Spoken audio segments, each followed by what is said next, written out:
Greetings and welcome to Zord's Aerial Space Program, Episode 4. As you can see, this is not an airplane of any kind. It is the Kerbal X. I just want to try and see if I'm crazy, or if there's something else wrong, or what's going on. Why I cannot get anything into space. And it looks like it is on my part, because this rocket is well on its way to space. Yeah, it may even be doing better than it would have been doing without the mods, which is explained by Ferrum making air resistance more realistic and therefore generally lower. Because, I mean, when you just keep trying for an entire episode, and basically an entire episode's worth of material before you start recording that one, and an entire episode's worth of material furthermore after that, trying to record this episode, you kind of start doubting yourself, or the reality, or whatever. But this rocket is in a stable orbit, so why should this spaceplane not work? It is small, minimalistic, it has everything it needs to have, and I just don't see why this should not work. So, let's try and see if it does. So accelerate up the runway, 100 meters per second. We don't need to use a lot of thrust because we have a high thrust to weight ratio, which is very good. It's why I chose a small spaceplane. Okay, it's a bit shaky, but we are flying. Yes. So okay, stabilize. Thank you. And the wings and the rest of the plane also fell off. Well then.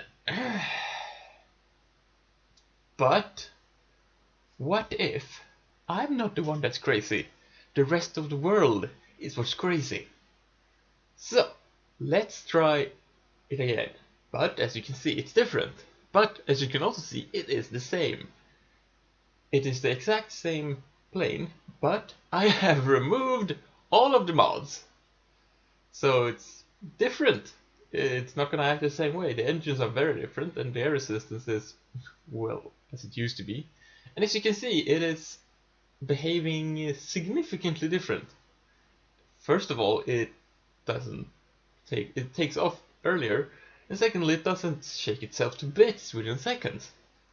So now it is a very interesting question, the one whether my aircraft designs are rubbish, or whether or not they are just not very, well, let's say realistic, because they're not working well with the realistic mods. And as you can see here, with all the flames and such, it's a very successful design without the mods. So in the Kerbal universe, this aircraft is very well capable of going to space, or at least going this far. I mean, we're going 1.7, 1.8 kilometers per second. Yeah, we're definitely in space. And with this burn I'm doing now, we should have a stable orbit and thus be properly in space. All because I removed mods. I mean, the aerodynamics are of course a bit different and less helpful, but the main difference is with the engines. The KSP engines, the stock engines, behave pretty much opposite the way the modded engines work. So let's try this next aircraft. This is one I was planning to use for this episode, trying with a more realistic design with the wings under the engines under the wings, sorry, and with a proper tail and wings with a somewhat realistic shape, and also everything. So this was not working very well, and it's not working at all without the mods. So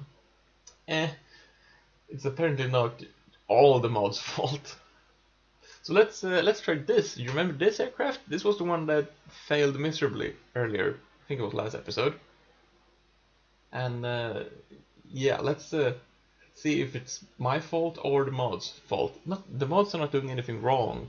It's just that I can't handle it. Can't handle it. So this aircraft, it's not really fast enough, and yeah. So that one was not working. This one I designed to try and get the thrust to weight ratio up with aircraft in the atmosphere. with lots and lots of engines.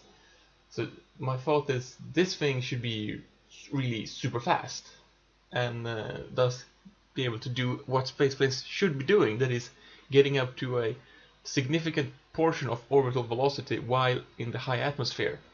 This is what they have not been doing, and because of the realistic engine behavior, that is, they lose power, they lose thrust when they run in thin atmosphere.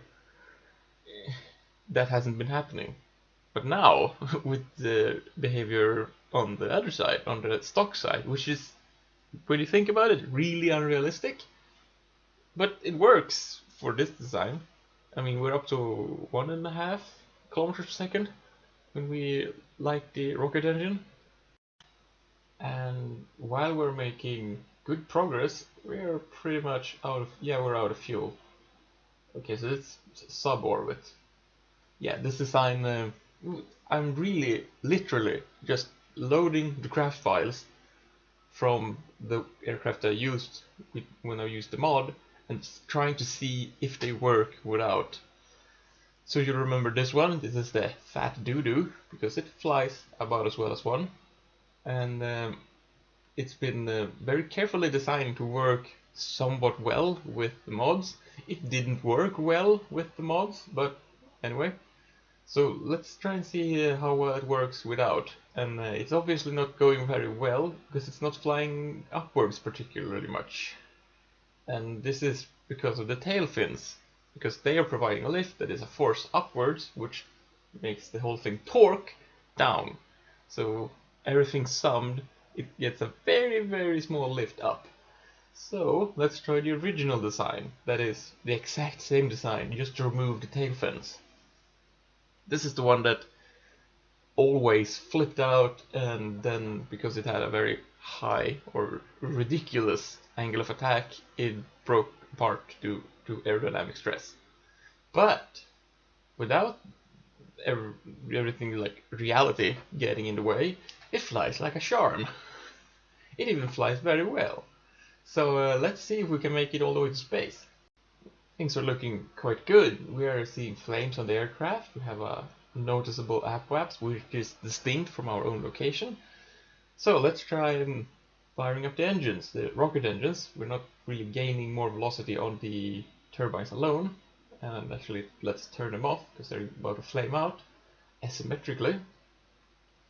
So we're on our way. It's not very stable. That is probably due to the design not being very good to begin with. But we are making progress. We have plenty of fuel left, and we have an orbit, a sub-orbit, and yeah, that's a good apoapse. We'll kick it a bit more, just push it over the edge, and now we wait, or as they say, coast to apoapse. We're not gonna coast to the apoapse. We're gonna coast to like 30 seconds before, because of reasons. So let's circularize, no big deal, and we are in space. First try. So remember this thing? The atomic, I call it. I didn't say that, I think. Yeah, but it's the spacecraft with the nuclear engine and with the tail fins. Now I don't know how much of a problem the tail fins are going to be in this design, but not enough of a problem to stop me from doing significant progress. So this aircraft may require a bit different approach because it has the nuclear engine, which is very weak. But I won't say I'm a particularly good pilot because I'm having some real trouble getting this thing up to altitude, which is required to get it up to speed by losing the drag, which is required to get it into orbit. And I think you could get this particular design up into space proper, but I ran out of fuel. But with proper flying it should work. Finally, do you remember this thing? Yeah. Oh dear. Okay, so the action groups, actually lots of things aren't as they should be with this one. I didn't even fix those. I just loaded and loaded it to the runway. So let's see if this horrible freak of aerodynamics work. Well, it's not crashing yet, and that's a good sign. If we had a mod, it would usually crash by now. Okay, so we are up to the altitude we require, and let's light the engine. See if we can get it into space. Soon time to shut off the turbines. There we go. You don't want an asymmetric flame out. That will ruin your day. Let's see how we're doing. We are doing very well. I think we already kind of nailed this one. We have plenty of fuel and the apoapsis is at altitude. So let's coast to apoapsis. See, this part is easy. The rocket part of space plane flying is a piece of cake. I've come to realize that I am a lot more of a rocket person than a spaceplane person. So this design also works. That's what, three out of, was it 6 designs work if you only remove the mods. That I think sets the tone for the next episode. I hope to see you then, and thanks for watching. Bye!